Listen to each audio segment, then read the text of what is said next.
ગુજરાતના હવામાનના જાણકાર અંબાલાલભાઈ પટેલ કોઈક વાર રાજકીય આગાહી પણ કરી નાખે છે. આ વખતે અમે એમની સાથે વાત કરી તો એમણે આગામી દિવસોની અંદર ગુજરાતના મંત્રીમંડળના ફેરફાર વિશે વાત કરી અને આગાહી પણ કરી છે. તો અંબાલાલ પટેલે શું કહ્યું છે એના વિશે હું તમારી સાથે વાત કરીશ. મારું નામ રાજેશ શાહ છે અને તમે જોઈ રહ્યા છો ગુજરાતના સૌથી મોટા ડિજિટલ ન્યૂઝ પ્લેટફોર્મ ખબર છે .com. ગુજરાતની અંદર 3 ફેરફારો આવશ્યક છે અને એની ઘણા લાંબા સમયથી ચર્ચા ચાલે છે. એક, ગુજરાત પ્રદેશના સંગઠનમાં ફેરફાર, બીજું મંત્રીમંડળમાં ફેરફાર અને ત્રીજું લાંબા સમયથી બોર્ડ નિગમોની અંદર નિમણૂક નથી થતી. આ 3 મુદ્દાઓની ચર્ચા ઘણા લાંબા સમયથી ચાલે છે.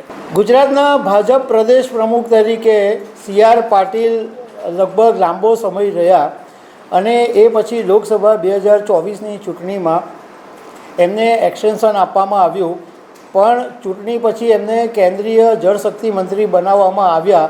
એટલે આ જગ્યા પર કોઈ નવા ભાજપ પ્રમુખ આવશે એ વાત નક્કી થઈ ગઈ. પરંતુ લગભગ 1.5 વર્ષ કરતાં વધારે સમય થઈ ગયો, પરંતુ હજુ ભાજપના પ્રદેશ પ્રમુખનું નામ જાહેર નથી થઈ શક્યું.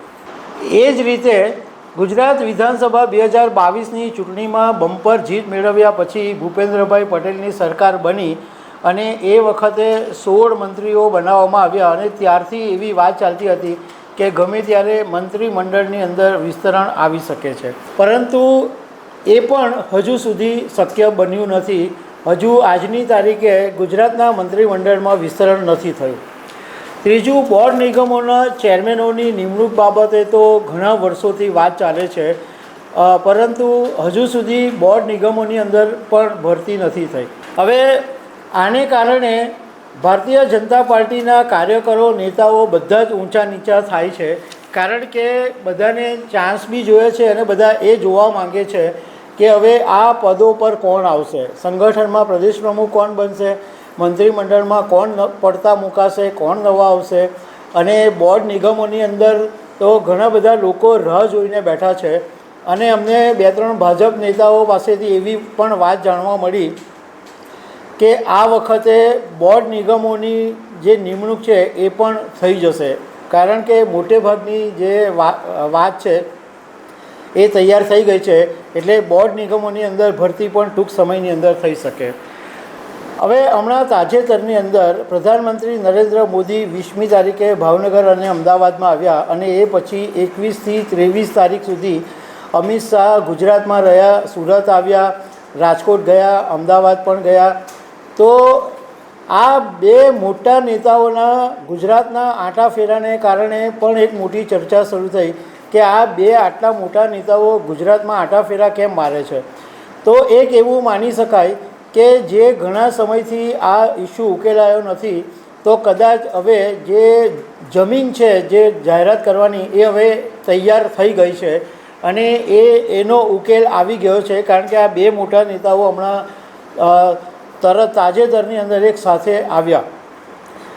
બીજું કે સામાન્ય રીતે ભાજપની જે ટેન્ડન્સી હોય છે એ ચૂંટણીની આગળ બધા મોટા ફેરફારો કરતા હોય છે. તો હવે સ્થાનિક સ્વરાજ્યની ચૂંટણી પણ નજીકમાં જ છે, તો એ પણ માની શકાય કે હવે જે મંત્રીમંડળ, સંગઠન અને બોર્ડ નિગમનો જે નિર્ણય છે એ કદાચ આવી શકે.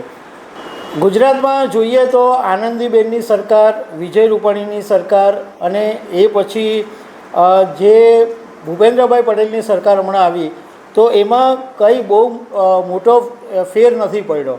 વિજય રૂપાણીની સરકાર અને આનંદીબેન પટેલની સરકારમાં થોડા ઘણા જે ડખા ઊભા થતા હતા એની સરખામણીમાં ભૂપેન્દ્રભાઈ પટેલની સરકારમાં ઓછા છે. ખાલી એટલું જ છે કે આ નિર્ણય અત્યારે લેવાયો નથી. હવે અંબાલાલભાઈ પટેલે આગાહી એવી કરી છે કે આગામી દિવસોની અંદર ગુજરાતના મંત્રીમંડળમાં મોટા ફેરફાર થશે અને કેટલાક મંત્રીઓને પડતા મૂકવામાં આવશે, પણ એની સાથે મંત્રીમંડળ મજબૂત પણ થશે.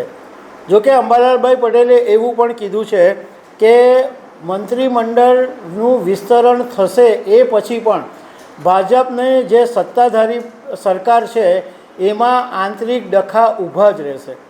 આ બાબતે અમે અંબાલાલભાઈ પટેલને પૂછ્યું કે એવું શું કારણ છે કે ગુજરાત સરકારની અંદર મંત્રીમંડળના ફેરફાર પછી પણ આંતરિક ડખા ઊભા રહે.